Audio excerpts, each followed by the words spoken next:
Hello awesome second graders. Roxy Reader back again with another cool story. Book Bunny here and ready to talk about the story we just read called Ants. I really like this non-fiction story about ants. They really are fascinating. I agree.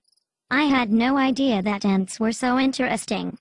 Roxy Reader, what was your favorite amazing thing about ants? I liked the parasol ants because they could carry their own umbrella.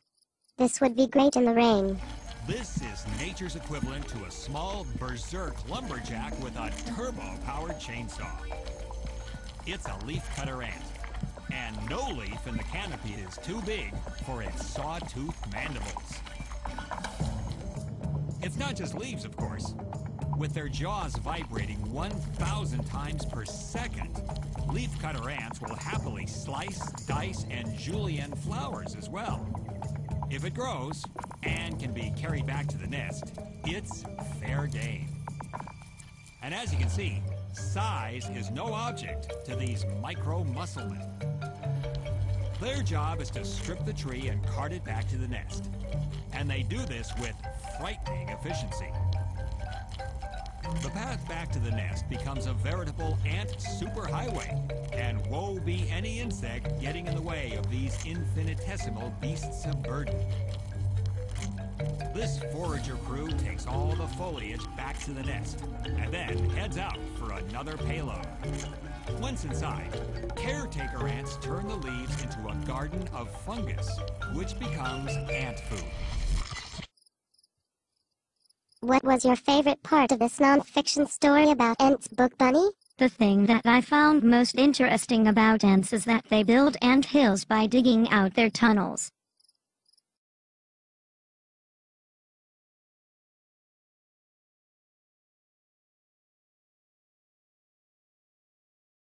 Did you remember to think of questions that you could ask your classmates? Remember the strategy that once you understand something yourself, ask a question to see if a classmate knows the answer. We have a few questions for you to discuss with us. Do you ever see just one ant?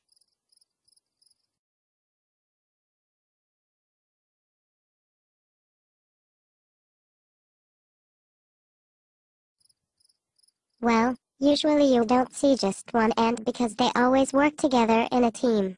Where there's one ant, there usually will be plenty more. How do ants talk to one another?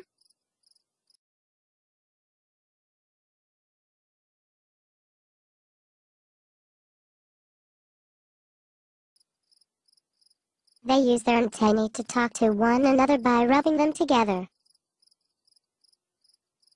This is a non-fiction story. What is a non-fiction story?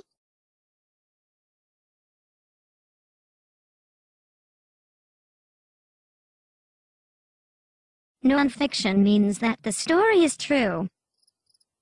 This story gives information and gives reasons why things happen a certain way. That is non-fiction.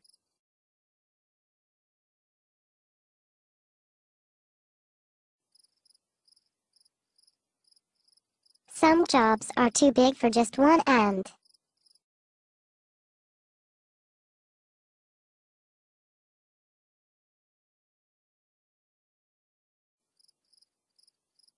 So ants team up to help one another.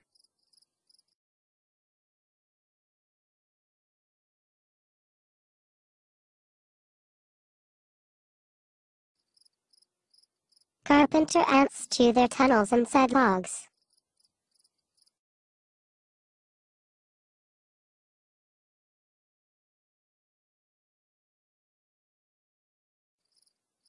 There is yellow sawdust on the log.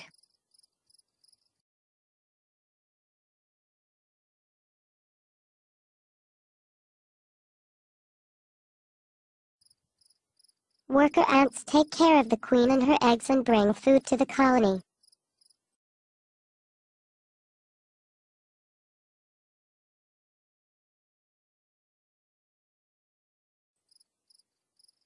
Worker ants are important.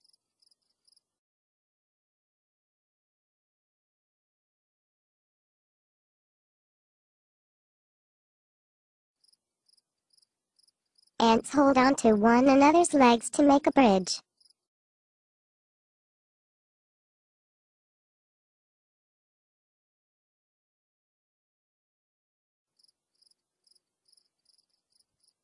They can take a shortcut between tree branches.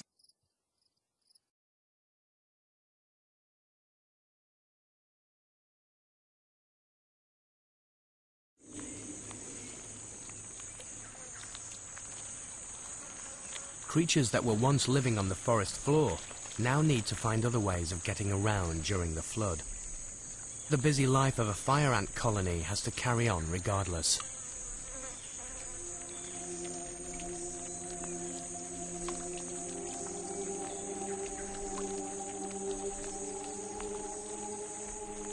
By linking legs, the worker ants create a living raft, supported by the surface tension of the water.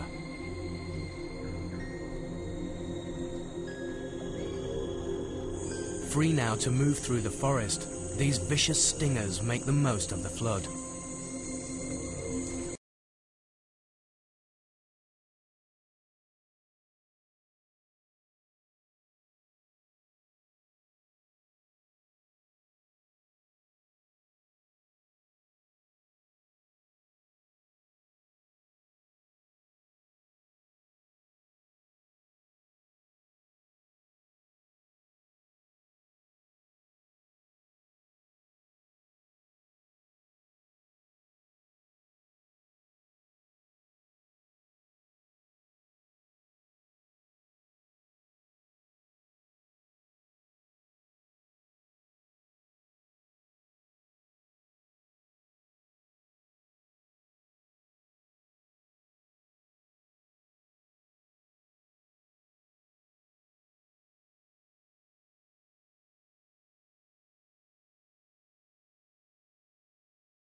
Here are some questions for you to answer with a friend. What are some amazing things about ants that you liked? Which one of these amazing things is most interesting to you? Would you agree with the idea that ants are amazing? In what ways are ants like people? That's all for now, kids. See you next time. Bye for now, you awesome reader.